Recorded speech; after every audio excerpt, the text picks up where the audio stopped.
hara belə. Gözümə mənə yaxşı bax. Mən kanalım, mən sonradan burada deyiləm. Yaxşı Aydın xanım, hara belə? Şöyle belə. Sənə nə var hara belə? Özümə dostum. Sən mənimlə dost olar. İstəyirsən açıqlamışsan sən nə elə? Mən nə elə? Bax, bu çobanımla. Vay, o dostumla. Güller var, sayfası.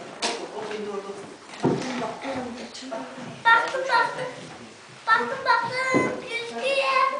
Korktum, gözlüye. Dost geçtim, özüme. Dost gel, kardeşim. Siz gel, kardeşim.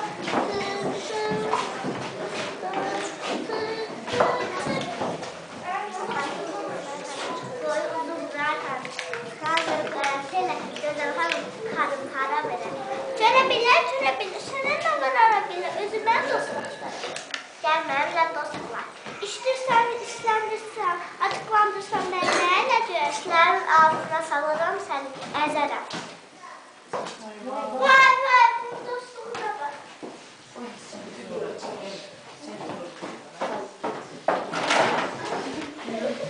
Çediyette, ayısı.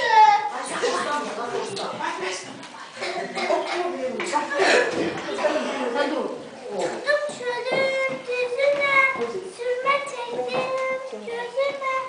Dost gelme özüme, dost gel kardeşim. İkinci tıkkı var, sahnede teyze oldu. Saçı uzun Sugay Hanım, donu uzun Saray Hanım. Sugay Hanım, sıkal verip gazetele, Gözal Hanım harabele. Şöyle bile, senden ne var arabıyla, özüme dostum. Sen benimle dost olalım. İştirsen açıklandırsan beni neyle görsen. Buyruğuma yağ çekerim, yanasına fal çekerim.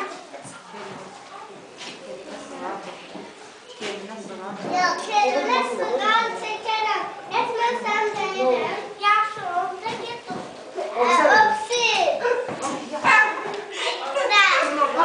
Furkan iyi nedir?